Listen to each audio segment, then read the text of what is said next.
Zvokwadi mazezuru iproblem chaiyo. Hongu zvangu zuro ndakavata ndisipo. Asi hazvisizvo zvinopa munhu chikonzero chokuita hasha dzakadero. Nokuti mweya wakashata chaizvo. Nokuti ndinoziva kuti mukadzi unoita hasha. Ndozviziva izvozvo. Neso varume tinodini? Tinokanganisa.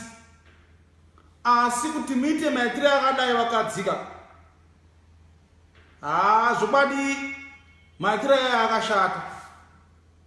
Ndakambodana nemakaranga asina mweya wakadai. Uyu mweya wakashata, mweya wadhiabhorosi uyu. Inga umwe wakadzi vanotsamwa vano vakatuta kwavo vakaenda. Vamwe unopwanya maTV, vamwe unopwanya masofa, vamwe unopisa nhumbi dzopiswa dzopera. Izvi zvinhu zvemazezuru izvi. Bukutsinyewo zvobati mweya wasvina. Pamwe hangu ndini ndinomukasira kumanya nokuti ndadzuka pambazvi ndozvandasirwa izvozvizvi. Ndozvandasirwa zvamunoona izvozvi. Kwai ndasiya meseji yako mukisheni uchaihwisisa. Ndatoihwisisa meseji ndozviziva izvi. Ndombozviona paFacebook zvimaemoji ndozvizivisa. Ino meseji yake unoda kuzama kudi ipapa. Ndatoibata.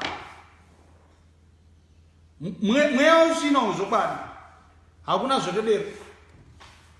Mazezuru ane problem chaiyo.